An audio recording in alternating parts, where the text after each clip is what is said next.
a matter of science. Molecules and elements come together to make flavor profiles. We just need to find the science to work out what it is. We do have a bit of a unique proposition. We're the only product that's brewing alcohol-free beer with functional mushrooms. And also, it's an unusual concept for some people. A lot of people go, oh, does it taste like mushrooms? No. Will it get me high? No. It's a great indication, that the big boys are joining it and kind of thinking, oh, we need to step up here and brilliant. Come in, spend your millions of marketing euros and pounds and dollars on, helping to make alcohol-free drinking mainstream.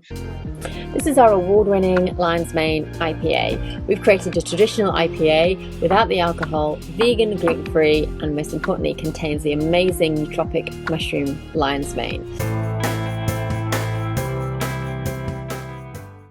So 15 years into the hospitality industry, and now finally in the last couple of years during lockdown, she has come out with her own brand of non-alcoholic beers.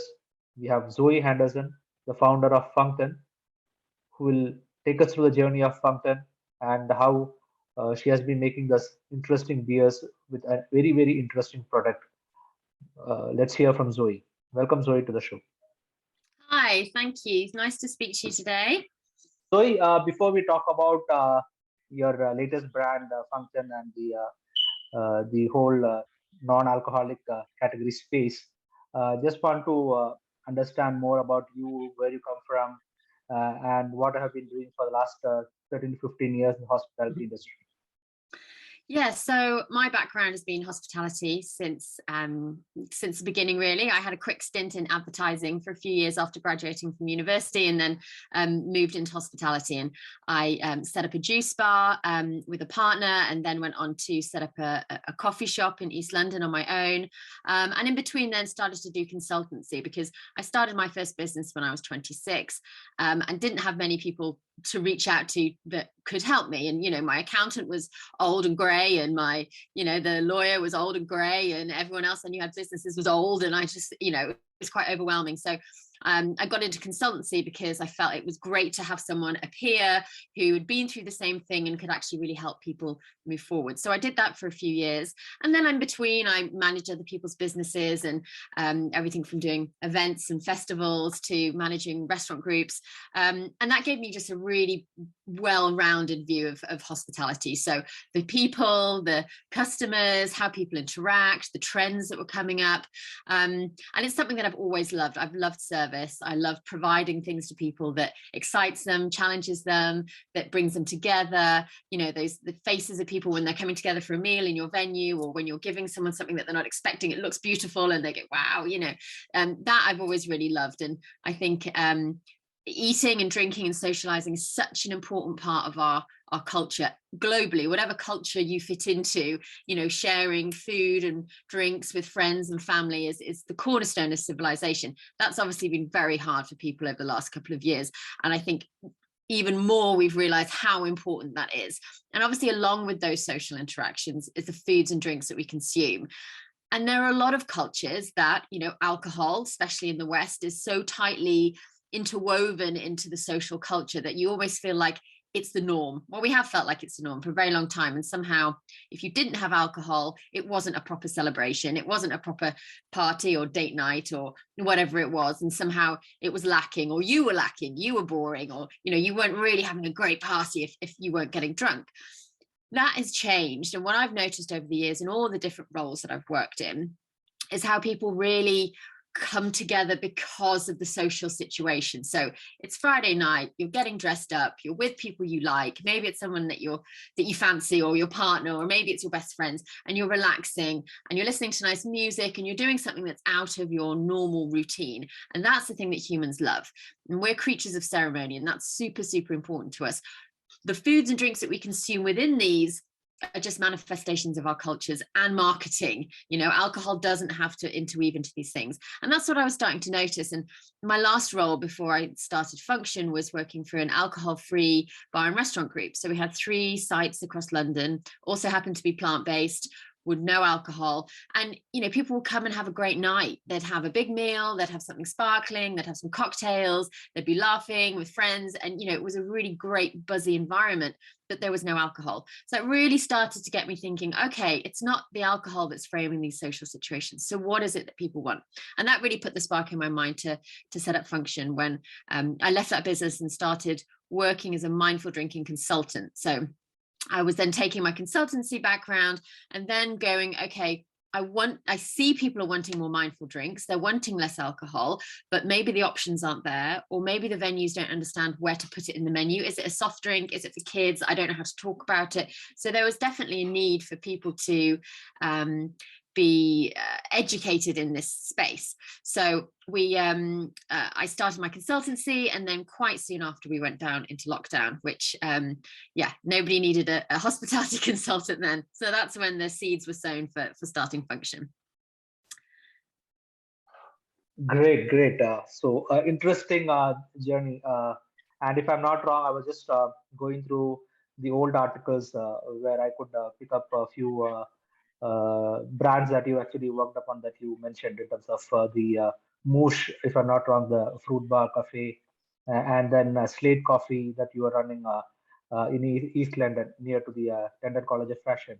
So definitely you would have actually seen the way in which people have transformed the last decade in terms of culture, in terms of how people interact. And I like the way in which you put across in terms of how alcohol brands bring about that marketing in between to make sure that until unless you say that cheers, that's when the celebration actually happens, or rather it begins for each and every function, irrespective of how small or how big the function is. Talking about mindful drinking, so you have been consulting that, and then during lockdown you started this no low alcoholic beer brand Fungtn. So take us through that in terms of how you decided that, and it's a very interesting product that goes into it. So if you can talk about that. Yeah, so I've always been interested in herbal remedies, natural remedies, and I came across these functional mushrooms about 8 years ago now in the USA. And for those listening that don't know what a functional mushroom is, you know, we have a wide breadth of edible mushrooms that we integrate into our cuisine.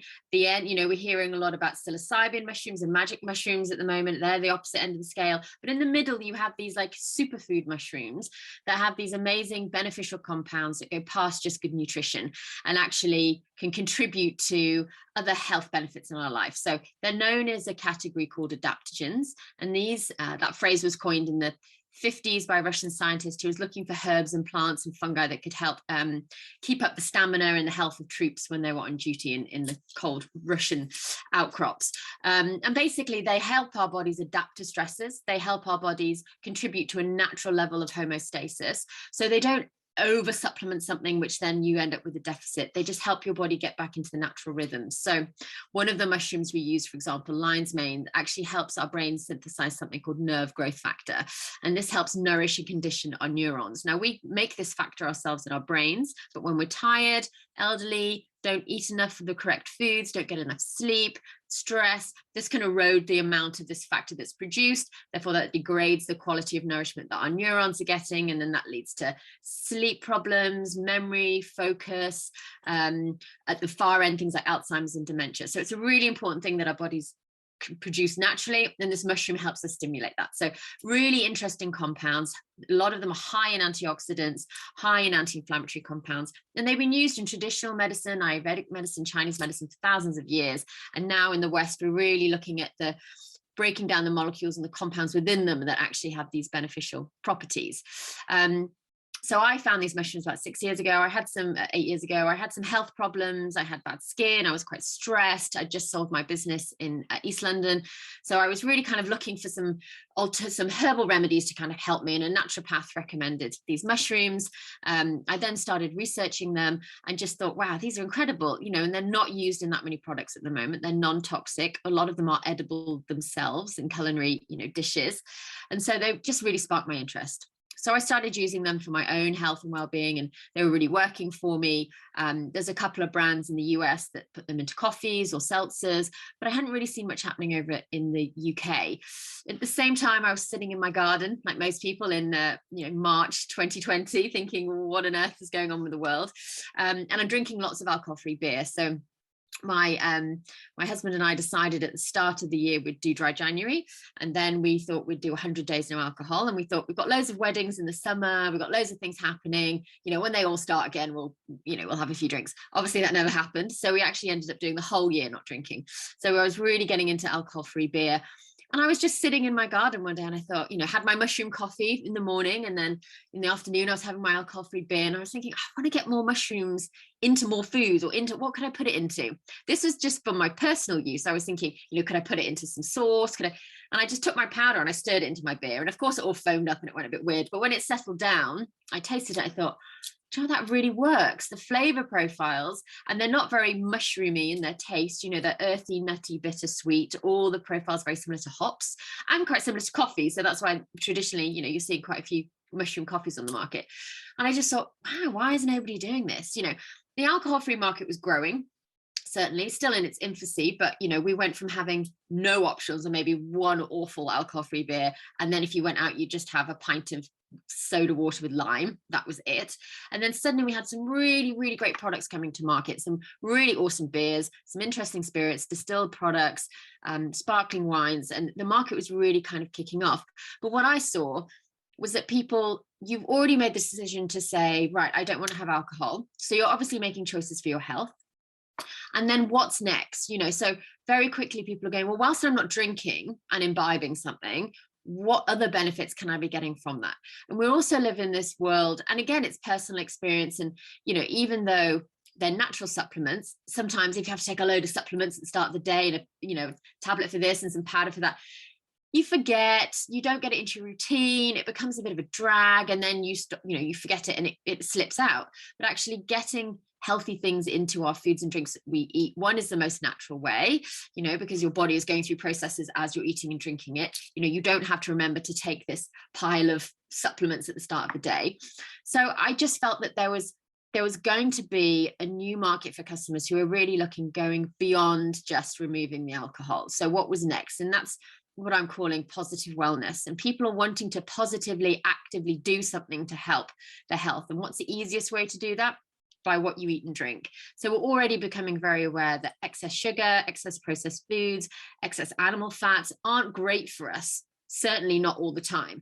And so what, people are looking and starting to realize that foods and drinks that they consume have a direct effect in their health. So if we can start integrating healthier botanicals, herbs, adaptogens into those foods and drinks, then actually that's a future. And that's what people are kind of moving towards. We saw it with CBD. So, already people kind of got their head around, okay, it's not weed, it's not illegal, it's a different part of the plant. We have these cannabinoid receptors in our bodies. Oh, actually, this is interesting. So consumers had already made that leap, and they were already starting to, be introduced to some quite unique products that had never come in, past ginger and turmeric and all the things that we know and love. And so I thought there's an opportunity here to get more functional foods and drinks into the beverages that we consume. And so Fungtn was born. Amazing, Zoe, amazing. So the first thing I actually struck to my mind in terms of when I started reading about Fungtn is the word that you are using now, adaptogenic. So I had to actually look up and figure out in terms of what exactly it means. It was interesting to understand that you are working on a different category altogether. Though the space of no alcoholic beer, which is being growing consistently, and if I understand the market reports, it was around 15 billion USD market in 2020, and it was supposed to grow to around 23-24 billion industry by 2025. But I think that because of this lockdown and people sitting at home, I think the non-alcohol segment would have actually leapfrogged and grown faster because it's when you're sitting across the table, or rather when you're going to office, like you end up going in the evening, you go to a pub and pick up a beer or a whiskey, and then you can sit together and drink. But when you are now away from people, you are sitting at home, but you still want to celebrate. You're sitting at home, you've got your kids around you, you don't want to have a hangover after it. So you can still say cheers with a non-alcoholic beer. And I think that space is growing. And I think with the work from home continuing and the hybrid work model and all, I think that space is going to grow consistently in the coming years, is what I could understand. Can you take us through a little bit more of the adaptogenic part that you were saying? So does this help in terms of reducing the stress, or maintaining a better diet or something like that? Or how does it work out? Yeah, so adaptogens, as I briefly said, they're herbs and plants and fungi that actually help our bodies adapt to stress. And that's not just the outward, I'm stressed, I have a deadline. It's the stresses that are put on our bodily system. So our immune system, our hormone regulation, our endocrine system, our sleep patterns, all of these things are affected by stresses. Now, those can be the actual physical stress of cortisol rushing through your bloodstream because you've missed the bus or you've got a deadline at work, or actually physical stresses that we put on our body through lack of sleep, excess toxins, excess alcohol, not enough of the correct foods. So our body's constantly working to keep what we call this level of homeostasis. And when our bodies work perfectly, they're ingenious. They're wonderful machines. Not even a machine, they're far more intelligent than that, but they're wonderful, complex organisms. But we pummel them with a lot of stuff, and we really do give them a hard time. So just to kind of keep at that natural level is actually, we're up and down all the time because of the modern hectic lives that we live. So adaptogens have been kind of highlighted in traditional medicine and folk medicines for a long time as a way to help balance these stresses. The most prevalent thing is our immune system. So stress, lack of sleep, bad food, toxins, the environments that we live in lower our immune system. And these mushrooms, particularly the chaga, reishi, and lion's mane, that use, are super high in antioxidants. So chaga, which is what we use in our chaga lager, that's a birch polypore mushroom. So it grows, it's a fungus actually, it grows on birch trees in Northern Europe, Scandinavia, in the Northern Hemisphere. Looks essentially like a big lump of coal that sits on the side of the tree. And it's parasitic, so it's pulling out nutrients from the tree to grow itself, but it just means that the actual fungus itself is super nutritious. It's been identified in studies pound for pound to have more antioxidants than blueberries. And we're all very aware of how good blueberries are. And this is due to an enzyme called superoxide dismutase.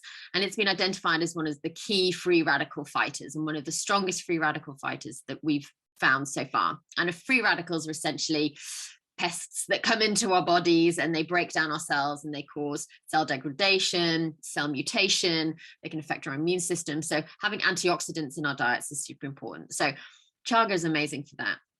Reishi, which grows in all over the world, but predominantly our reishi comes from Asia.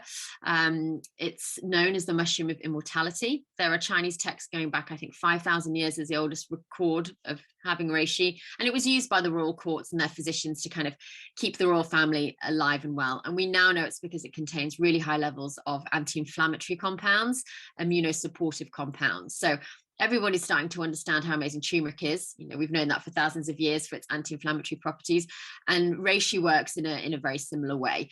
It's also a natural antihistamine. So I first started using reishi as a natural alternative to hay fever tablets and allergy tablets. So I was recommended to have, a spoon in my coffee every morning over spring and summer, and it would help my allergies. And I really think it's had a huge effect. So really powerful compounds within there helping to balance and regulate these systems. And then lion's mane, as I discussed, lion's mane is really of interest, and there's a lot of research happening on lion's mane at the moment because of its natural nootropic qualities. So if you are in Japan and certain parts of Asia, if you are suffering with dementia, your physician will probably, alongside other drugs and modalities, will prescribe you to have high doses of lion's mane because it's so powerful in producing this nerve growth factor that helps nourish and condition the myelin sheath that sits around our neurons, which is critical for our neuronal health. So they're really, really fantastic mushrooms. All of them contain really high levels of beta-glucans, and these are the compounds that are super immunosupportive. And each one again has different compounds. So turkey tail, which is a mushroom that we used in a special, and I think we're going to integrate it back in again, has high levels of a substance called PKP. And there's studies going on in Asia right now how it can actually combat tumors, reduce tumor growth, and have used alongside things like chemotherapy. So there's a really fantastic study group where two sets of cancer patients, all same cancer, same treatment, chemotherapy. The ones that were taking high doses of turkey tail mushrooms didn't lose their hair, didn't suffer nausea. You know the extreme side effects of chemotherapy on your immune system, hence the hair loss and the nausea and the sickness. So that just shows how powerful the turkey tail mushroom was at protecting the immunity. So it's really exciting. I think we're just scratching the surface actually of what these mushrooms can do. And I think we're going to see a lot more research coming on. I mean, a lot of our modern medicines are fungi based. So statins come from mushrooms. Penicillin, of course, the original, comes from the ergot fungus. So, already we're integrating fungi into our modern medicine, but I think we're going to see a lot more of this coming in the future. Superb. Though I'm not so technically sound to understand everything, but what I could summarize is, in terms of, there is a lot of medicinal values also attached to mushroom, and the way in which we are mixing it with Fungtn beers. So you have got 3 varieties. That's what I could understand: the lion's mane, Rashi, and Chaga. That's it.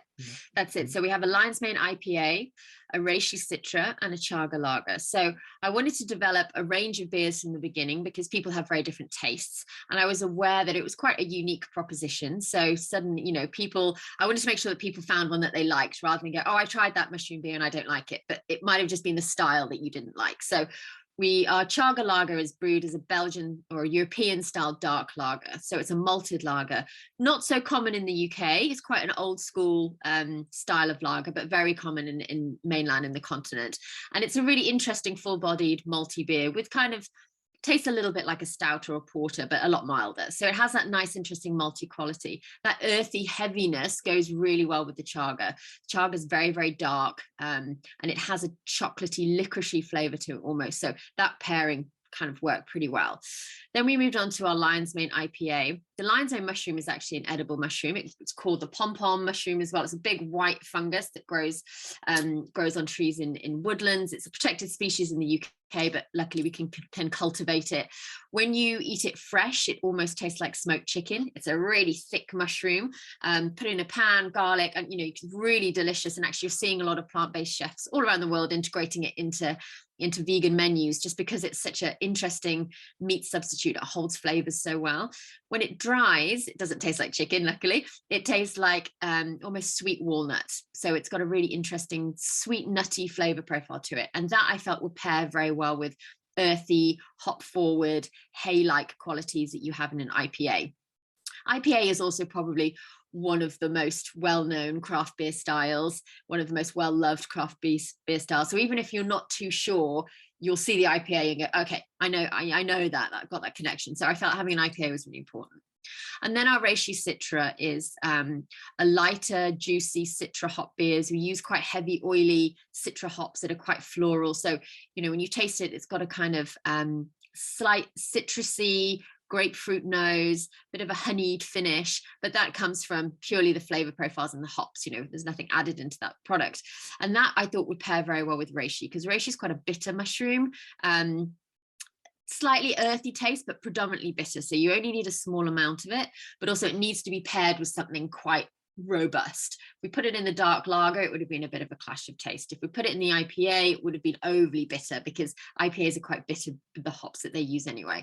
So the citra was this light, juicy pairing that has the oiliness, the heaviness of the hops that could really carry the bitterness of the reishi. And this is a bit of a lighter beer. It's a bit of a fresher beer, so it's great with food.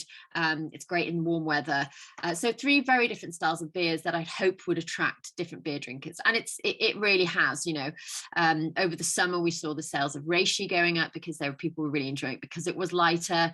Over winter and Christmas, people loved the chaga because it felt a bit more decadent, and the IPA has just been a classic smash across all categories. So it's something that we launched with 3. We've got a little bit of MPD in the pipeline, developing other types of beers with different types of mushrooms, potentially looking at a cider.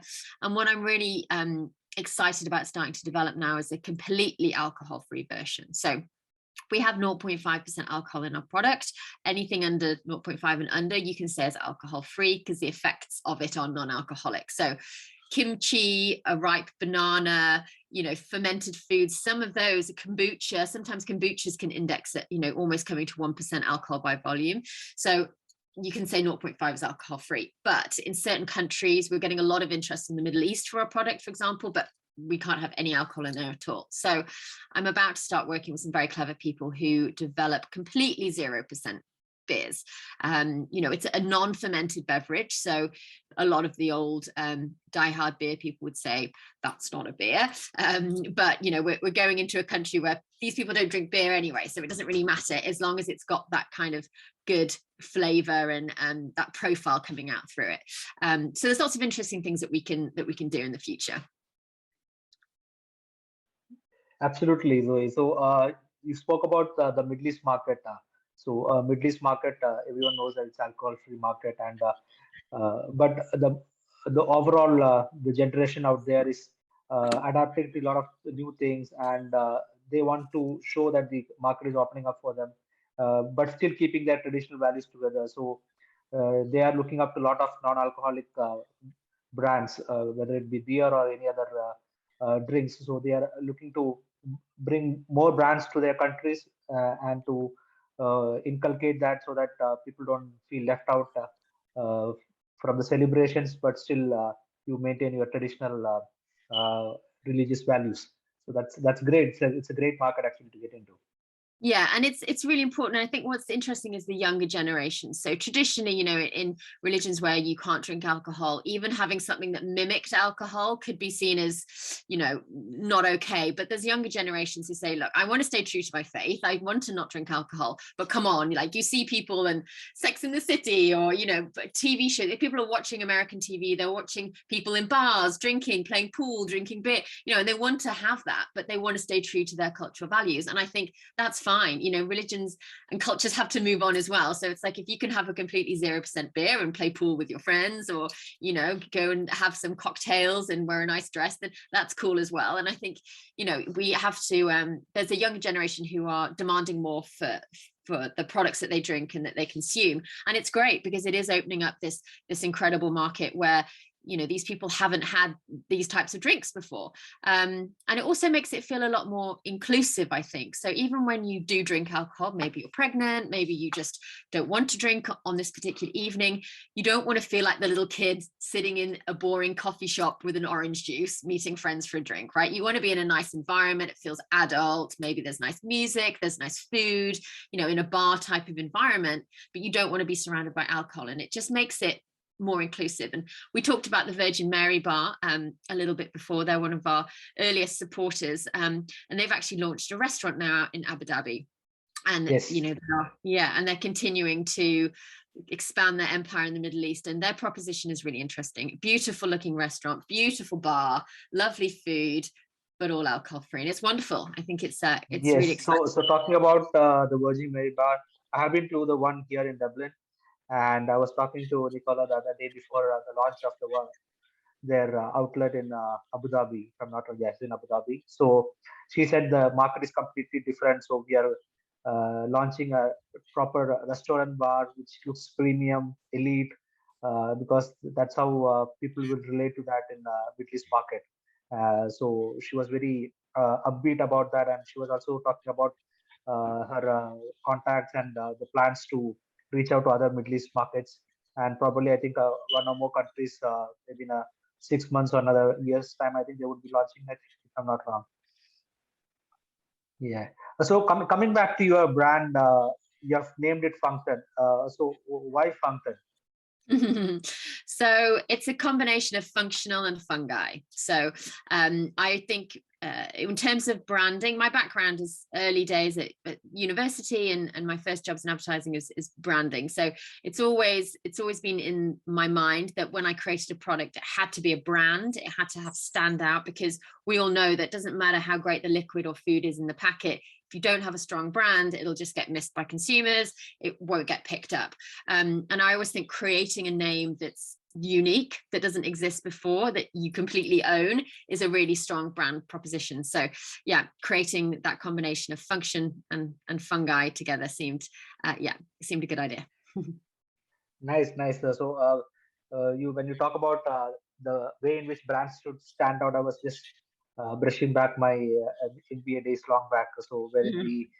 we learn about making sure that the brand has got that MMLT8 in terms of meaningfulness, memory, likability, transferability, adaptability, and all those things.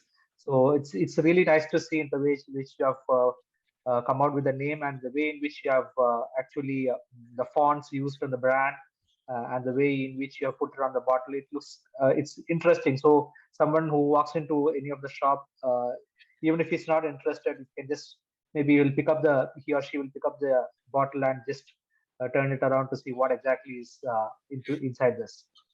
Yeah, and things need to have standout, especially craft beers. You go into shops and you're faced with this wall of really colorful, great, craft beer design on bottles and cans is great anyway. There's some gorgeous colors and stuff going on. So it needed to be something that had some standout. And also, we do have a bit of a unique proposition. We're the only product that's brewing alcohol-free beer with functional mushrooms. And also, it's an unusual concept for some people. A lot of people go, oh, does it taste like mushrooms? No. Will it get me high? No, it doesn't. Different mushrooms, so there's lots of questions around it. So we wanted it to have stand out and be interesting. And like you said, someone gravitate towards it and have a look, but not to be too wild and wacky with, a dancing mushroom on it or something where people are like, not sure what that is. I really don't want that. So it was striking that balance, not looking too hippie and out there, but equally having something that was going to become iconic. I mean, we've seen brands like Oatly and Innocent, and brand is key. And if you can have that strong brand identity, that brand message, it really helps push and educate the message that you're trying to get out to your consumers. And I'm very aware that having a drink with mushrooms in it is a bit unique at the moment. And I think we need to have some brand identity around that. Superb. And talking about mushroom, is there a shelf life for your products? Is it, or compared to a beer, normal beer, it's lower or on a higher side? Yeah, so it's quite similar to normal craft beers, 12 months. At the moment, we don't pasteurize. We do something called sterile filtering, which is the kind of industry standard in craft beer. But pasteurizing is potentially something we will look at in the future, just to kind of add that extra 6 months shelf life to it. We're starting to export internationally. We are starting to export to the US and Canada next month, which is really exciting. But my model from the beginning has always been a contract brewing model. So the idea is you brew in the territories in which you're serving. That's not something you can implement straight away, but certainly after 6 to 12 months of trading within a given territory, if it's going well, if we're seeing the market expanding, then I want to be brewing within that country. A couple of reasons for that. One, you're saving tons of water and glass being shipped around the world, which is always a good thing. And secondly, you get more emotional buy-in from the country in which you're selling that product in. You're contributing to the economy. You're working with local breweries and tapping into their networks and the people that they influence. And it just makes it easier to integrate into a country, I think. And it's a great way to become part of their economy as well. So hopefully within the next year, 18 months, we'll be brewing in a few different territories as well. At the moment, we're just brewing with contract brewers in the UK, but that will change. Yeah, so talking about that, I was reading one of the articles before this interview, and I read that you have actually not met the person who's brewing it for you because of the lockdown. Yeah, the very first person. So I worked with a consultant to develop the liquids and kind of had a big profile and list of things, and I said, right, these are the beers I want, these are the profiles, these are the hops, that make it for me, because my background isn't brewing. I haven't got a little kit in my garage that I'm creating them for, but I knew what I wanted. And yeah, we didn't meet for about 3 months, and we just went back and forward, sending samples and zooming. And eventually got to meet when kind of things opened up towards the end of summer. But yeah, it's amazing what you can do over Zoom. And actually, I think we do waste a lot of time with face-to-face meeting. Well, initially, you waste a lot of times with certain meetings. There's a load of meetings you can do over Zoom before you go on to have to meet someone face-to-face. So yeah, it's been an interesting change in everyone's working habits. Yeah, so people have actually adapted to that pretty quickly, leaving apart the first couple of months when people were breaking their heads in terms of how things are going to be. But after that, people have quickly adapted to this Zoom and Google Meets and other things. I was I was seeing that you are also planning to raise some funds, some seed funding. Take us through that. Is there any particular amount that you have in mind, and are you looking at only angel funding, or you are looking at also bigger VCs coming and funding your project? What's that you have in mind? Yeah, so I basically started fundraising as soon as we launched. So I launched on a complete shoestring. So I got a small business startup loan through the government. I had some empty credit cards, which are now not empty. And I just knew that it was the right time. For me personally, I had the mental space. I wasn't doing anything, that could never ever happen again, probably. I had the time to be doing it. The market seemed to be right. Immunity was high on people's agendas. Alcohol free was booming. I had the time and space, and I thought, I just need to get out an MVP and get it out there and just test it and see if it's working and see if people like the product. And it did. And I thought, okay, well, once we get out there, then I can start fundraising. I mean, a very difficult time to be raising funds in the middle of a pandemic, on a unique idea that's never been done before, on a growing market. But like I've always said, yes, these markets are growing in their infancy, but what makes Fungtn unique is that we're not just another alcohol-free beer. So we sit in the craft beer space, we sit in the alcohol-free space, but we're also sitting in the huge health and wellness space as well. So maybe we're pulling in someone that might have a CBD seltzer. Maybe they're going to come across and have an alcohol-free beer with mushrooms. Pulling across people from craft beer who do want to moderate their drinking, or you're pulling in people who just don't want to drink at all. So we've got our tentacles in three huge growing markets, which I don't think are going to show any sign of abetting anytime soon. Like that you were saying, that the expected growth over the next 3 or 4 years of the alcohol-free market, and alcohol-free beer is the fastest growing category in that sector as well, is really, really exciting. So I knew that it was a good concept. I knew it was the right time to do it. I brought on board an amazing couple of angel investors over last year who were also sitting as advisors on my board, which have been invaluable in their support and help over the last year, but really wanted to raise a larger chunk of seed money to be able to scale the business and to be able to now prove the concept, which we've kind of laid the foundations for. So we're actually going live on Seeders next week to do a crowdfunding equity raise. We're looking to raise around £200,000. Hopefully we'll overfund a little bit.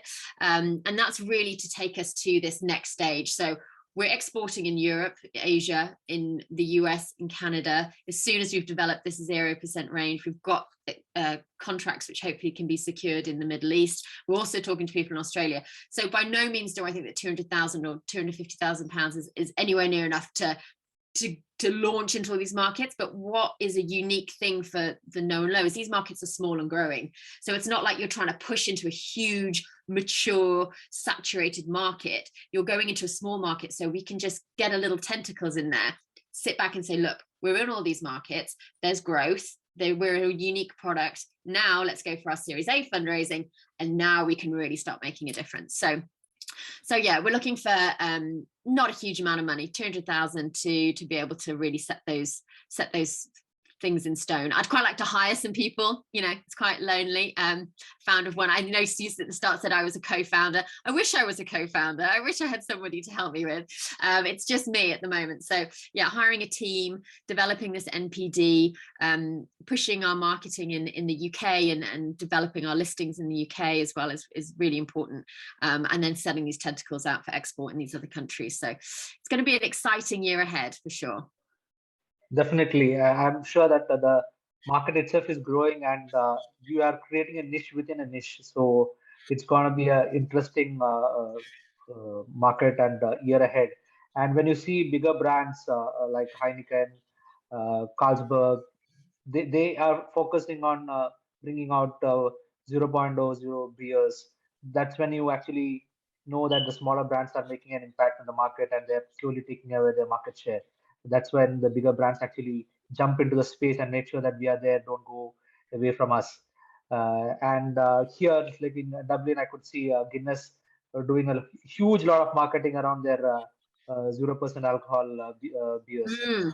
So that definitely shows that the market is growing, and there's a huge adaptation happening across people who want to move away from the traditional alcoholic beers and try the non-alcoholic beers. So that's a great space, and it's a good time to be into that space now.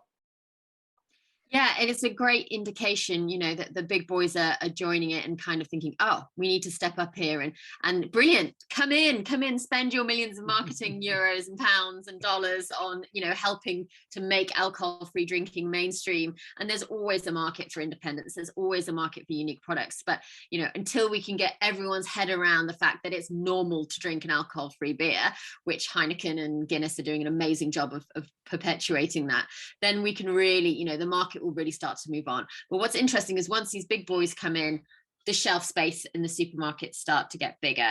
The restaurants, the airlines, people go, oh, we maybe need to have an alcohol-free option on the menu. And of course, they'll probably launch with Heineken or Guinness. And, a lot of the wholesalers and a lot of the industry is geared towards the reps for those larger companies. But that's fine, because let's get in there. And then, like always happens, people want unique offerings. They want craft. They want independent businesses, and they want more unique products. So I think it's great. Bring them in. Bring them all in.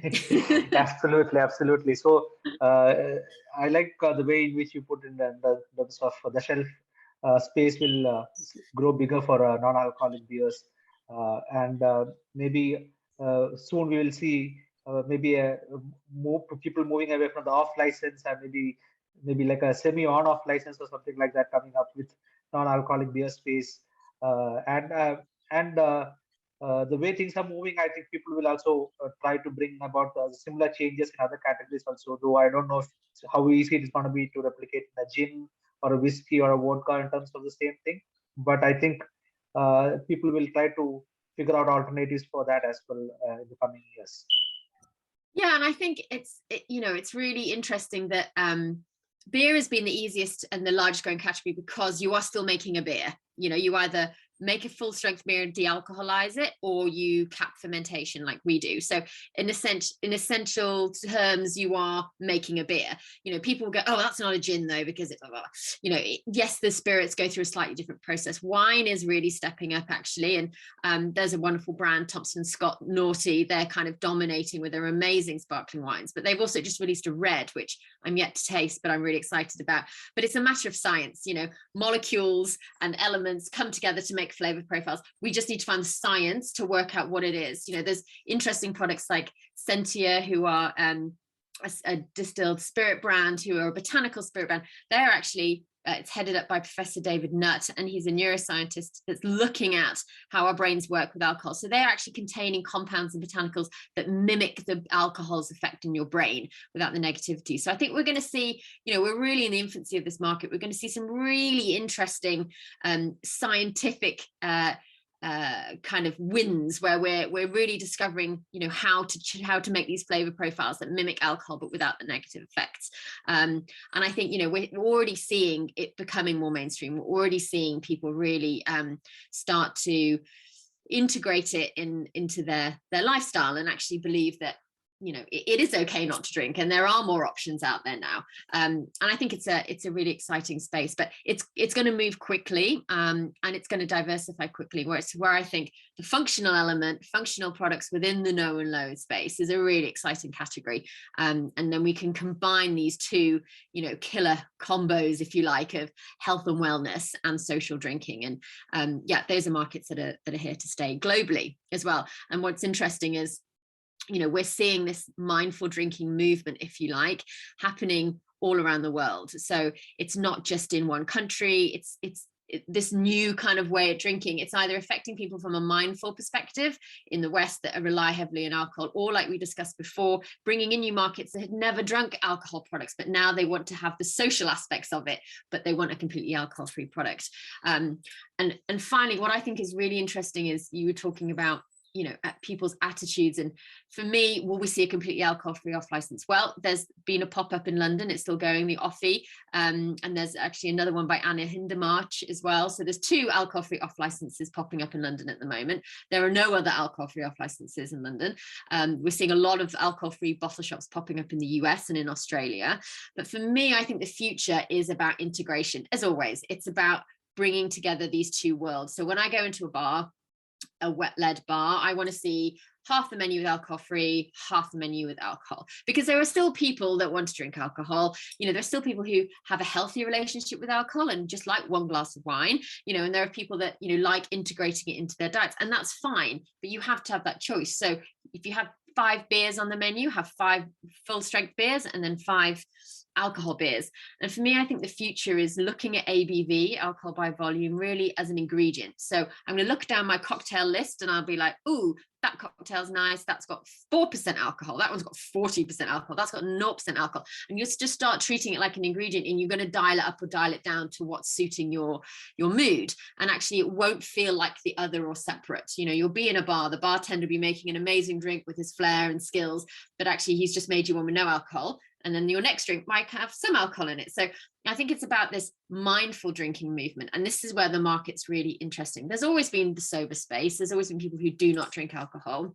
But where the market's really interesting, very similar and parallel to, you know, the vegan movement and the flexitarians, it's the biggest contributor to growing the plant-based food market hasn't actually been vegans. It's been people who are flexitarian and people who actually just love that veggie burger rather than their normal meat burger, or have meatless Mondays or whatever it is. That's the huge market. And I think it's the same with drinking. It's these flexies, these mindful drinkers that actually maybe have alcohol but maybe don't. But what you don't want is that separation. You want to have it all integrated in one place. So hopefully that's a future where off license will be half alcohol, half non-alcohol. The same with retail. You'll go into the supermarket and you'll have all your beers, all your alcohol-free beers are all in the same space. And that's where you go to buy your grown-up drink, whether you want alcohol in it or not. So we're in its infancy, but if you look at how the plant-based market has gone, plant-based meats, plant-based milks, and you can see really strong correlations between how the alcohol-free market is growing, which is,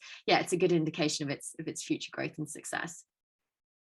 Absolutely true, Zoe. In terms of the way you said, in terms of mindful drinking, so I think that space is what we'll have to watch out for, and definitely that's going to grow consistently. And the place from I originally come from, India, so there in a lot of the religious cultural values, I know there are a lot of people who don't eat a non-veg on a Monday or a Thursday or a Saturday.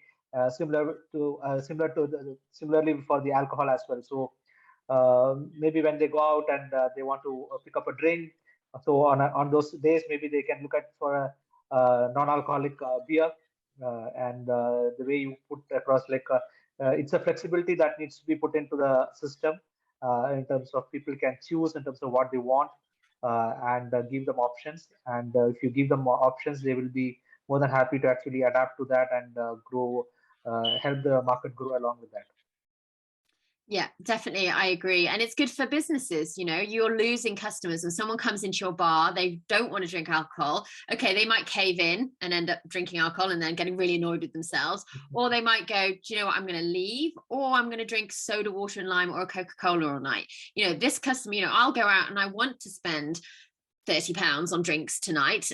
But if there is no nice alcohol-free option, or just a sugary mocktail or something I wouldn't drink anyway, I'll probably just drink water, in which case you've lost all my customers. So it makes sense for businesses, and it makes sense, especially now after the turbulent, you know, couple of years that we've had. We want to bring as many people into restaurants and venues as possible. So we need to have as many options. And like you said, when those options are there, people will take them.